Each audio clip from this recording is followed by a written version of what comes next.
오늘 읽으실 말씀은 마가복음 15장 24절에서 32절까지 말씀입니다. 마가복음 15장 24절에서 32절까지 말씀입니다. 제가 읽고 마지막 절 다 같이 합독하도록 하겠습니다. 십자가에 못 박고 그 옷을 나눌세 누가 어느 것을 가질까 하여 제비를 뽑더라. 때가 제3시가 되어 십자가에 못 박으니라. 그 위에 있는 죄패에 유대인의 왕이라 썼고 강도 둘을 예수와 함께 십자가에 못 박으니 하나는 그의 우편에 하나는 좌편에 있더라.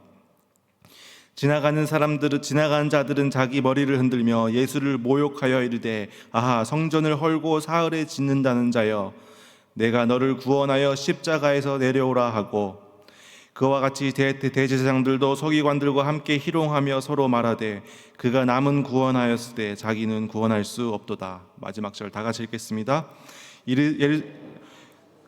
지금 십자가에서 내려와 우리가 보고 믿게 할지어다 하며 함께 십자가에 못 박힌 자들도 예수를 욕하더라. 아멘.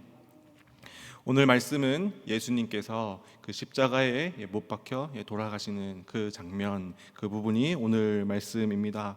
오늘 말씀의 첫 절 24절을 보면 이렇게 기록되어 있습니다.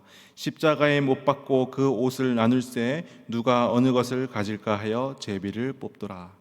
그리고 오늘 우리가 읽은 말씀을 계속 보니까 예수님께서 계속해서 핍박받으시고 또 조롱받으시는 장면이 나옵니다. 지나가는 자들이 예수님을 모욕하고 또 대제사장들과 서기관들도 예수님을 모욕하는 그런 장면을 볼 수 있습니다.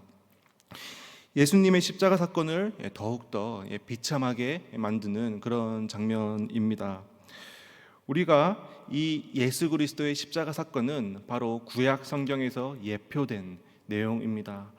우리가 읽고 있는 이 성경은 구약과 신약으로 되어 있습니다. 그리고 그 구약과 신약 모두 예수 그리스도를 말하고 있습니다. 구약은 오실 예수님, 오실 메시아에 대해서 기록을 하고 있고 신약은 오신 예수님, 그 예수 그리스도의 사역에 대해서 이야기하고 있습니다. 오늘 방금 저희가 읽은 24절 십자가에 못 박고 그 옷을 나눌세 누가 어느 것을 가질까 하여 제비를 뽑더라. 이 장면 또한 시편 그 다윗의 시에서 예표되어져 있습니다. 시편 22편 18절을 보니까 이렇게 기록되어 있습니다. 내 겉옷을 나누며 속옷을 제비 뽑나이다. 이렇게 예수님의 그 조롱 또한 성경에서 예표된 구약 성경에서 예표된 내용이었습니다. 그리고 오늘 본문의 29절 지나가는 자들은 자기 머리를 흔들며 예수를 모욕하여 이르되 아하 성전을 헐고 사흘에 짓는다는 자여. 이 장면 또한 시편 22편 7절에 이렇게 예표되어 있습니다. 나를 보는 자마다 나를 비웃으며 입술을 삐죽거리고 머리를 흔들며 말하되. 그래서 이 예수 그리스도의 모든 사역과 또 예수 그리스도의 십자가 사건 또한 구약에서 예표되어 있다라는 사실입니다. 이 사실 이 구약 성경이 바로 예수 그리스도를 예표하고 예수 그리스도를 향해 조명하고 있다는 사실을 이 예수님께서는 마태복음 26장 53절과 54절에서 이렇게 말씀하셨습니다. 이 십자가 사건을 앞둔 예수님께서 이렇게 말씀하셨습니다. 너는 내가 내 아버지께 구하여 지금 12군단 더 되는 천사를 보내시게 할 줄 없는 줄로 아느냐. 내가 만일 그렇게 하면 이런 일이 있으리라 한 성경이 어떻게 이루어지겠느냐 하더라. 예수님께서는 이 십자가 사건을 피하실 수 있었지만 묵묵히 그 고난을 받으시고 성경을 이루셨습니다. 그리고 예수님은 구약 전체에서 말하고 있는 메시아이시고 그리스도이시라는 사실입니다. 우리가 믿고 있는 이 예수 그리스도, 우리가 오직 구원의 길로 믿고 있는 이 예수 그리스도는 정말 우리를 구원해 주실 합당한 바로 메시아이시라는 사실입니다. 계속해서 오늘 본문에서 두 종류의 인물, 두 부류의 인물에 대해서 이야기하고 있습니다. 첫 번째는 아까 방금 저희가 나눈 십자가에 달리신 예수님 앞에서 옷을 제비 뽑고 있는 병사들입니다. 얼마나 정말 그 눈앞에 바로 눈앞에 메시아 진리를 눈앞에 두고도 그 예수님을 바라보지 못하고 그 옷을 가지고 제비 뽑고 있는 그 병사들의 모습, 진리를 보지 못하고 예수님을 추구하지 못하고 어떤 것을 추구하고 있는지 보여주고 있습니다. 바로 세상 사람들, 예수님을 알지 못하는, 진리를 알지 못하는, 이 복음을 알지 못하는 이 세상 사람들이 무엇을 추구하고 무엇을 향해 나아가고 있는지 보여주고 있는 것이죠. 세상 사람들은 마치 예수님을 눈앞에 보고 그 재물, 그 예수님의 그 눈에, 옷에 눈이 멀어 있던 병사들과 같이 예수님을 믿지 않는 이 세상 사람들은 바로 돈과 재물과 명예와 권력, 그리고 가족의 이익, 나의 이익, 가성비, 이런 것들을 추구하면서 살아간다라는 것입니다. 그런데 우리는 무엇을 추구하며 살아가야 합니까? 우리 눈앞에 있는, 오늘 나누고 있는 진리이신 예수 그리스도를 추구하며 살아야 한다라는 것입니다. 청년 일부 수련회가 마쳤습니다. 정말 이 많은 은혜가 있었는데, 이제 수련회 전에 한 남자 청년이 전화가 왔습니다. 꼭 이 수련회에 올 청년이었는데, 그 청년이 저에게 전화가 와서 죄송합니다, 수련회에 참석하지 못하겠습니다, 이렇게 연락이 오더라고요. 그래서 무슨 일이냐라고 이렇게 물어봤더니 갑자기 친구가 하던 이제 아르바이트 자리가 생겨서 그 아르바이트를 꼭 해야겠습니다라고 이렇게 얘기를 하더라고요. 그리고 지금 생활비가 너무 부족한데 그 아르바이트는 굉장히 많은 이제 페이를 주는 그런 아르바이트여서 제가 꼭 해야 할 것 같습니다라고 이렇게 전화가 왔습니다. 그래서 그 청년에게 권면을 했습니다. 물론 생활이 어렵고 생활비가 부족한 건 맞지만 너가 이 수련회에 와서 그것에 대해서 기도하며 나아갔으면 좋겠다.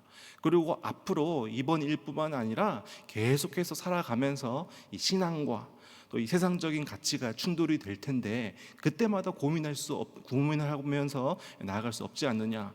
그래서 이번에는 용기와 결단을 가지고 은혜의 자리로 나아갔으면 좋겠다라고 이렇게 권면을 했습니다. 그리고 전화를 끊었습니다. 이 청년이 수련회에 왔을까요, 안 왔을까요? 네, 왔습니다. 와서 너무나도 수련회를 잘 섬기고 많은 은혜를 받고 갔습니다.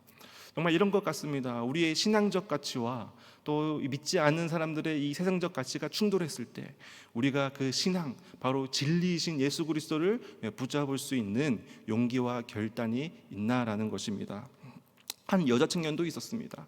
한 여자 청년은 전날에 이 장염이 증상이 너무나도 심해서 응급실에 갔습니다. 그래서 수액 주사를 맞고 몸이 너무 이제 아픈 거죠. 그래서 이제 당연히 어쩔 수 없이 수련회에 못 올 줄 알았는데 왔을까요, 안 왔을까요? 네, 왔습니다. 제가 너무 놀라서 저도 왜 왔냐라고 이렇게 얘기를 할 정도로 왔더라고요. 그래서 집 얘기를 들어보니까 집의 부모님들은, 아버지 어머니는 절대 가면 안 된다고, 너 가면 큰일 난다고 했는데도 불구하고 수련회에 왔다라는 거예요. 왜 왔냐 그러니까 자기가 맡은 사역 때문에, 맡은 바 때문에. 그 맡은 게 뭐냐면 청년들이 밤 늦게까지 기도하고 또 예배드리면 이제 배가 고프니까 그 야식 준비하는 거, 오뎅탕을 만드는데 그 오뎅꼬치 굽는 그 사역인데 그거를 충성스럽게 하겠다고 왔다라는 거예요. 너무나도 대단하지 않습니까? 네, 이런 겁니다. 정말 우리의 우선순위가 무엇이냐라는 것입니다. 세상 사람들은 절대 가면 안 되고 안 되는 거지만 신앙을 붙잡고 예수 그리스도를 바라보고 그 가치를 가장 높이 두고 그 사역에 충성스럽게 나아갔을 때 하나님께서 큰 은혜가 있다라는 것입니다. 두 번째 종류의 인물은 바로 예수님의 우편에 못 박힌 강도입니다. 오늘 본문 27절을 보니까 강도 둘을 예수와 함께 십자가에 못 박으니 하나는 그의 우편에 하나는 좌편에 있더라라고 기록하고 있습니다. 두 강도가 있는데 이 왼쪽에 있는 좌편은 예수 그리스도를 계속해서 욕하고 비난하였습니다. 비방하였습니다. 그런데 오른쪽 강도는 오히려 이 좌편의 강도를 꾸짖습니다. 오늘 본문에는 나오지 않지만 누가복음 23장에 잘 기록되어져 있습니다. 이 오른쪽 강도가 이렇게 이야기를 합니다. 우리는 우리가 행한 일에 상당한 보응을 받는 것이니 이에 당연하거니와 이 사람 예수 그리스도를 말하죠. 예수님이 행한 것은 옳지 않은 것이 없다라고 이렇게 예수님을 옹호하는 이야기를 하죠. 그리고 이 우편의 강도는 예수님께 이렇게 고백합니다. 예수여, 당신의 나라에 임하실 때에 나를 기억하소서 하니. 오른편 강도가 이렇게 예수님께 고백했을 때 예수님께서 이렇게 말씀하십니다. 예수께서 이르시되 내가 진실로 내게 이르노니 오늘 내가 나와 함께 낙원에 있느니라. 그래서 이 마지막 순간에 오른쪽 강도는 구원을 받았습니다. 정말 우리도 이런 신앙과 믿음이 있기를 원합니다. 우리에게 이런 고백이 있기를 원합니다.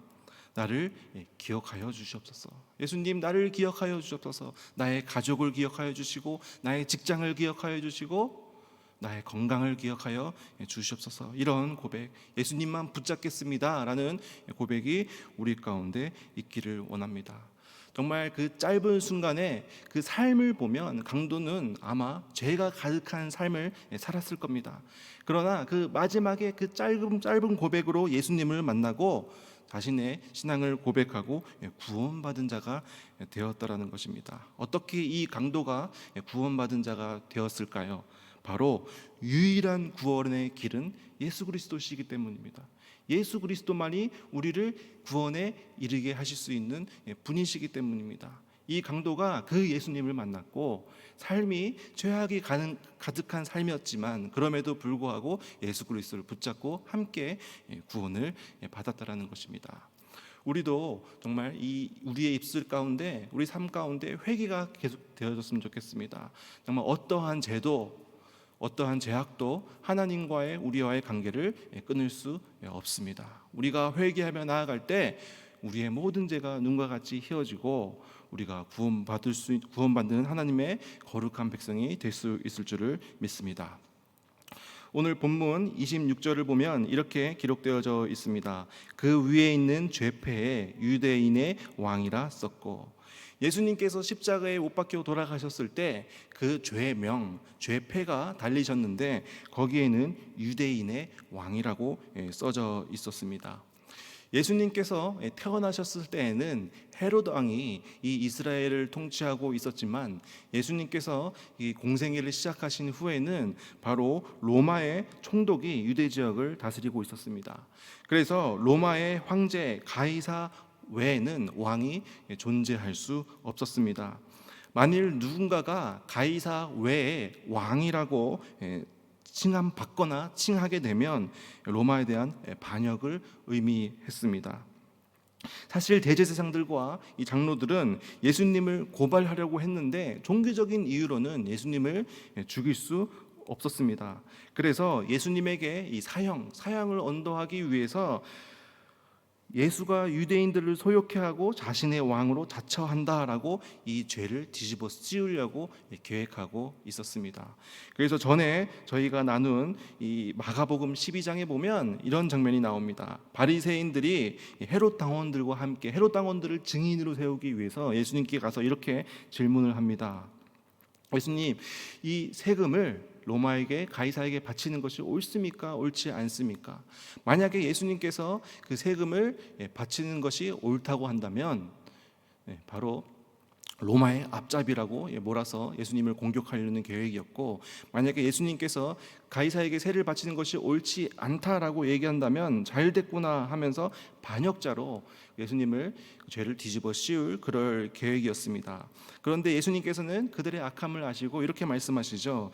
마가복음 12장 17절에서 예수께서 이르시되 가이사의 것은 가이사에게 하나님의 것은 하나님께 바치라 하니 그들이 예수께 대하여 매우 놀랍게 여기더라, 이렇게 기록하고 있습니다. 이렇게 대제사장들과 서기관들과 바리새인과 사두개인들은 예수님을 바로 반역죄로 이렇게 몰려고 했었습니다.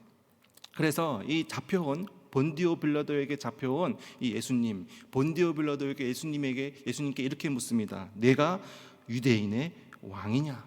이렇게 질문을 합니다. 그럴 때 예수님께서 요한복음 18장 36절에서 이렇게 대답하십니다.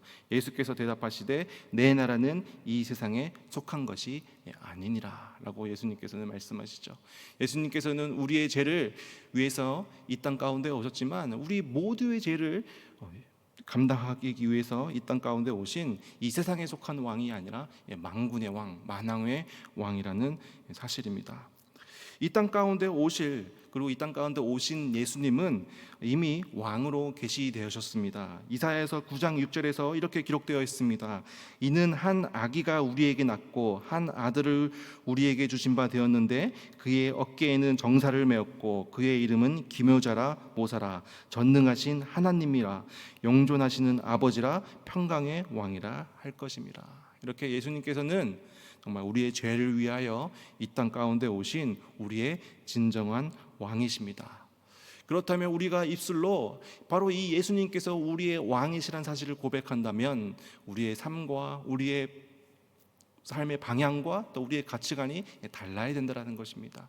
믿지 않는 사람과 예수님을 알지 못하는 사람과 진리를 알지 못하는 사람과 우리는 다르게 살아야 됩니다. 삶의 방식, 추구하는 것, 가치관, 우리의 인생, 목적, 이 모든 것이 바로 우리의 왕 되신 예수 그리스도께 그리고 하나님께 초점이 맞춰져야 됩니다.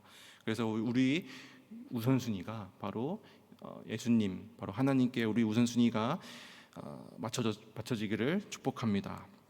그래서 이 대제사장들은 그 예수님의 죄명, 유대인의 왕이라고 적힌 이 죄명조차도 인정하지 않았던 것 같습니다. 그래서 이렇게 요구합니다. 본디오 빌라도에게 유대인의 왕 말고 자칭 유대인의 왕이라고 써주십시오라고 본디오 빌라도에게 이렇게 요청을 하자 본디오 빌라도는 내가 쓸 것을 썼다라고 얘기하면서 그것을 거절하는 모습을 볼 수 있습니다.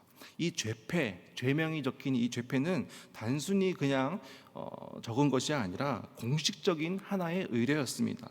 이 죄패, 티틀로스는 죄수가 형벌을 받는 제목을 제시하는 표제를 말하는 것으로서 로마의 전문 용어였습니다.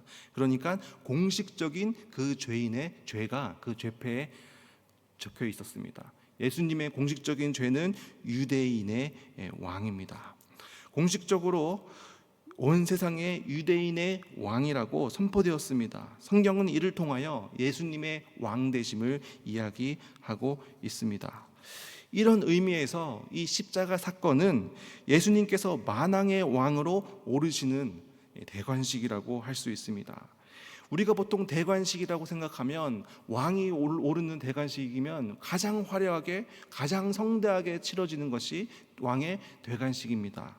그런데 이 예수님의 대관식은 참혹한 형벌인 십자가의 대관식이었습니다.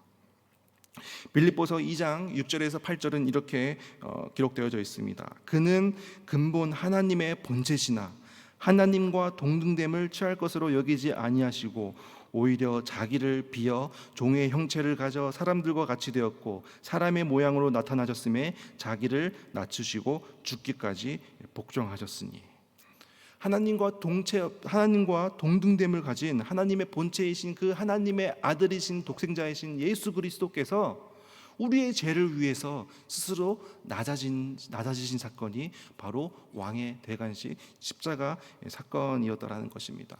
하나님이 직접 낮아지심으로 예수 그리스도가 이 땅 가운데서 고난을 받으심으로 우리의 구원의 길을 열어주셨습니다. 너무나도 이 귀한 복음, 너무나도 이 기쁜 소식을 오늘 이 시간 나누는 것만으로도 너무나도 귀한 것 같습니다.